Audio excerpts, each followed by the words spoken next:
This is called Daniel in the Lion's Den series. This is episode 1. So, a long time ago, I was 23 actually. I just had my first child. My baby was maybe a month old, if that. Yeah, it was a month old.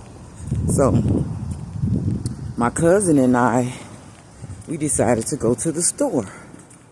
So some other friends came along with us, right? Now, I was the oldest one. I was 23. Others was like 20-something, maybe 19. The youngest was maybe 17, I think. So, it was about 5 of us. Now, one of the young ladies that was with us, she weighed like 300 or 400 something pounds, right? Okay? So, we're walking down the street to the store. My cousin and the other friends, now I didn't normally hang with them. We were just going to the store. So my cousin and the other friends, they saw one of their adversaries, one of their rivals. I didn't know anything. They didn't say nothing. It's like they talked in their minds what they was about to do. They didn't fill me in on anything. I mean, not nothing. So we just walking. I'm just happy-go-lucky walking down the street. And this girl was coming. So next thing you know, by the time the girl got close to us, my cousin then just started wailing on her. Wop, wop, wop, wop, wop. So I'm in shock. And I'm looking. I'm like, what the hell going on? So, as you know, when people fighting, crowds come from out of the nowhere, out of the thin air. It was so many people, I don't know where these folks came from. So they ended up fighting all the way down to the next corner, which was another store. We ended up in the store. So they ended up locking us up in the store, right? So they let the young lady out that they were fighting, and they kept us in there. So I'm like, y'all better let me out this store. So they ended up letting us out the store.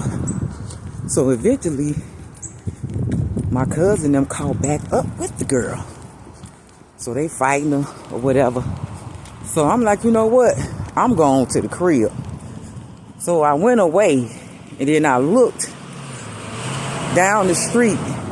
The police had my cousin them. So I'm like, let me go down there so I can get the information or whatever, if they finna carry them to jail or whatever they're about to do. So I get up there. The police was like, grab her. She was with them too. I'm like, I wasn't with nothing. They were like, yeah, you was with them too. So I don't know if they went in the store and seen footage, but it couldn't have been that quick. Or somebody gave descriptions, because I was the tallest one. I don't know. So they ended up putting all of us in the police car. I'm pissed off. But this is a Daniel in the Lion's Den series. Episode number 1. So I'm pissed off. So now my cousin in there, they got all us in the backseat of a police car. Now I don't know if you ever been in the backseat of a police car back in the day. This was in the 90s. It's very small back there. If you're a tall person, you got to turn to the side because you can't sit in there straight. Then they got this glass. So they put all 5 of us in the back seat. And I told you earlier, one of the young ladies was about 300, 400 some pounds, right? Then they had the windows rolled up. So my cousin started going into convulsions. She can't breathe. She can't breathe. So me being the empath, I'm like, oh, boo, boo, boo. Now they standing outside the car talking to police instead of them. Come on, cast to jail. Do what y'all gonna do. So I'm beating on the window like, she can't breathe. She can't breathe. They look like shit. Okay. They kept on talking. They kept on talking like, oh well. So they stood out there and my cousin was like gasping for air. So the only thing I could think of was to tell her to turn her head to the back window and just take her time and breathe.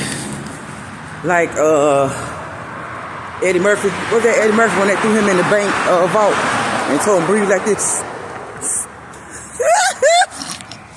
But then I told her, just calm down. Turn your head to the back window and just breathe. I'm 23, okay? I think she was like, she might have been 19, maybe 18, however.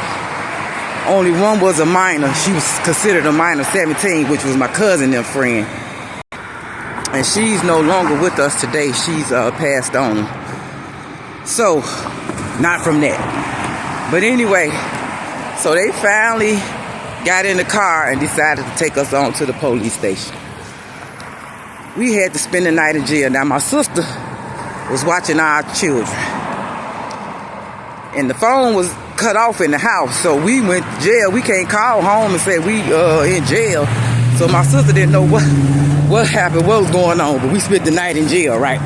So they came around with the sandwiches, the bologna sandwiches. I was eating pork back then. And I hadn't ate nothing. I was hungry. So when they came around, see, my cousin and them, they used to going in and out of jail from a young age. I wasn't.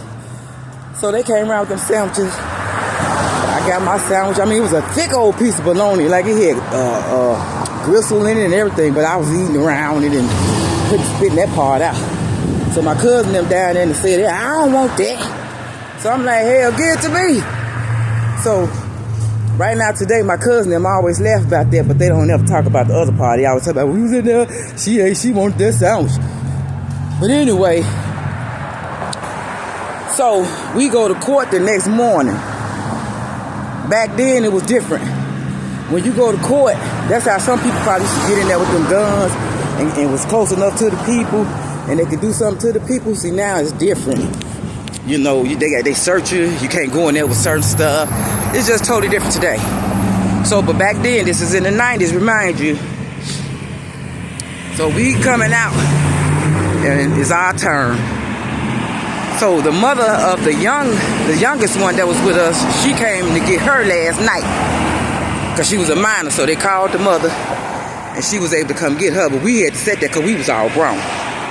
So the girl who they jumped on,